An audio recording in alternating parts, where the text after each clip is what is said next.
Hello दोस्तों, मैं हूं आपका दोस्त एडवोकेट शिवेंद्र प्रताप सिंह। कई ऐसे वीडियोज हमने आपको दिए हैं जिसमें 376 की एफआईआर के बाद जो समझौते की प्रक्रिया है वो समझाया है, बताया है।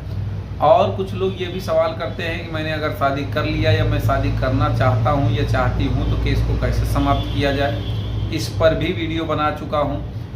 या फिर यूँ कहें कि कुछ लोग ये पूछते हैं कि क्या 376 में समझौता होता है या नहीं, इस पर भी डिटेल से वीडियो है। आज मैं आपको एक ऐसा तरीका बताऊंगा जिसके तहत जो पीड़ित पक्ष अर्थात जिसने 376 की एफआईआर दर्ज कराई वो लड़की और जिसके ऊपर दर्ज कराया है अर्थात वो लड़का, दोनों एक दूसरे से शादी करना चाहते हैं तो केस को कैसे समाप्त करें, या दोनों एक दूसरे से शादी कर लिए हैं लेकिन केस भी लड़ रहे हैं तो वो कैसे समाप्त करें। और आज का जो तरीका मैं बताऊंगा वो सबसे बेस्ट इसलिए है। देखिए, पहली बात तो किसी भी केस को समाप्त करने के लिए हड़बड़ाहट या जल्दीबाजी नहीं करना चाहिए, सही टाइम पे सही काम करना चाहिए। पहला तरीका आपको मैं बता दूं कि जब आपको लगे कि मैं अब इस मुकदमे को नहीं लड़ना चाहती हूं या चाहता हूं तो आपको क्वेशिंग पिटीशन डाल देनी चाहिए। हाई कोर्ट से क्वेशिंग पिटीशन मान लिया जाए कि आपने क्वेशिंग नहीं डाला या लेट हो गया, डिले हो गया, अवसर समाप्त हो चुका है, फिर भी दूसरा पॉइंट यह है कि आप दोनों शादी करना चाहते हो तो देखो, करना चाहते हो तो अच्छी बात है, शादी कर लो, उसके बाद कोर्ट को सूचित कर दो, काम खत्म हो जाएगा। अब तीसरा, आप शादी कर चुके हो, शादी करने के बाद भी केस चल रहा है, लोग बरगला रहे हैं कि यहीं से समाप्त होगा, ट्रायल लड़के समाप्त तो हो जाएगा, लेकिन अब 8 साल लड़ेगा आदमी ट्रायल, 10 साल लड़ेगा। लेकिन भाई हम शादी भी कर लिए हैं पीड़िता से, शादी करके साथ में रह भी रहे हैं, न पीड़िता को कोई आपत्ति है, कोई दिक्कत है, और न भी आरोपी को कोई दिक्कत है, परेशानी है, तो ऐसी स्थिति में केस का लड़ना तो बेवकूफ़ी है। तो ऐसी स्थिति में आप डायरेक्ट हाई कोर्ट जा सकते हैं, लेकिन उसमें स्टे करके फिर काउंटर मंगाएगा, फिर पीड़िता को जवाब लगाना पड़ेगा, तब ये प्रक्रिया लंबी हो जाएगी, इसमें साल 6 महीने भी लग सकते हैं। लेकिन एक दूसरी प्रक्रिया मैं आपको बताऊं कि देखिए, जब आप शादी कर चुके हैं, मैरिज सर्टिफिकेट के साथ एक एप्लीकेशन अपने ट्रायल कोर्ट को दीजिए कि अब हम मुकदमे को आगे नहीं बढ़ाना चाहते, उसका कारण ये है, और ये रहा शादी का सर्टिफिकेट, हम शादीशुदा हो गए हैं, दोनों एक दूसरे के साथ प्रेम पूर्वक रह रहे हैं, आपस में समझौता भी कर लिया है, अब हम केस को आगे नहीं बढ़ाना चाहते। अब सवाल ये आएगा कि भाई इस एप्लीकेशन का क्या हो जाएगा। बिल्कुल सही बात, आपकी सोच भी बहुत सही है कि इस एप्लीकेशन का कुछ नहीं होगा। फायदा सबसे इस एप्लीकेशन का ये होगा, देखिए हर एक वकील साहब काम करते हैं, सबका अपना तरीका होता है। ये एप्लीकेशन कोर्ट में आपने दे दिया, लोअर कोर्ट में, सेशन कोर्ट में, अब जब सेशन कोर्ट में एप्लीकेशन दे दिया उसके एक दिन बाद एक एप्लीकेशन उसी एप्लीकेशन को आप सर्टिफाई कॉपी निकलवा लीजिए। उसके बाद जब हाई कोर्ट आप क्वेशिंग में जाएंगे तो वो एप्लीकेशन लगा दीजिए।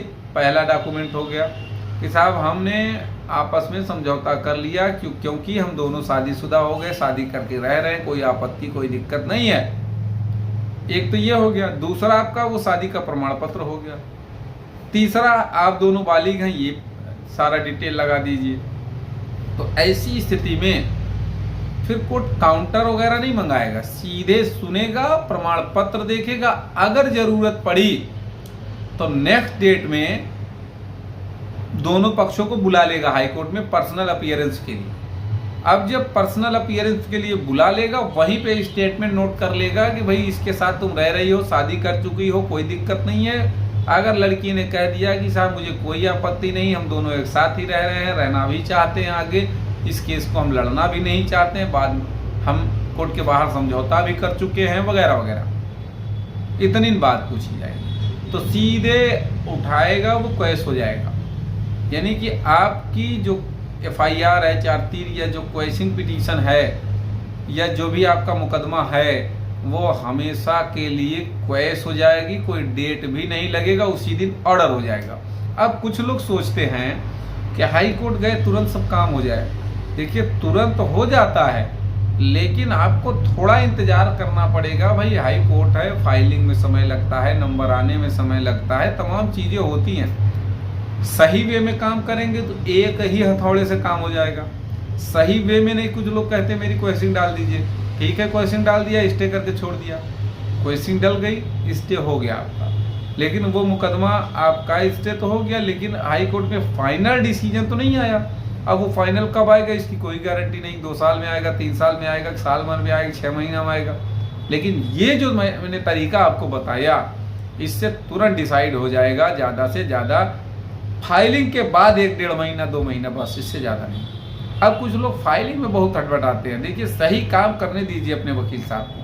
हड़बड़ाएंगे या उनके हिसाब से काम करेंगे तब फायदा मिलेगा। अगर हड़बड़ाएंगे, उनके हिसाब से काम नहीं करेंगे, सारा काम अपने हिसाब से होगा तो फिर गड़बड़ हो जाएगा। इसलिए किसी भी अधिवक्ता महोदय को उनके हिसाब से काम करने दीजिए। उनसे पूछिए कि हमारे केस में हमारे लिए बेस्ट क्या ऑप्शन है। तो यह भी तरीका होता है केस को तुरंत निपटाने का, तुरंत समाप्त करने का। उम्मीद करता हूं, आशा करता हूं आज का यह वीडियो आपको बेहद पसंद आया होगा। अगर वीडियो पसंद आए तो वीडियो को लाइक करें, शेयर करें। यूट्यूब चैनल SP 72 कानून प्रयागराज को जरूर सब्सक्राइब करें। कोई सवाल शेष रह गया है तो स्क्रीन पर चल रहे नंबर पर फोन करके भी आप जानकारी ले सकते हैं।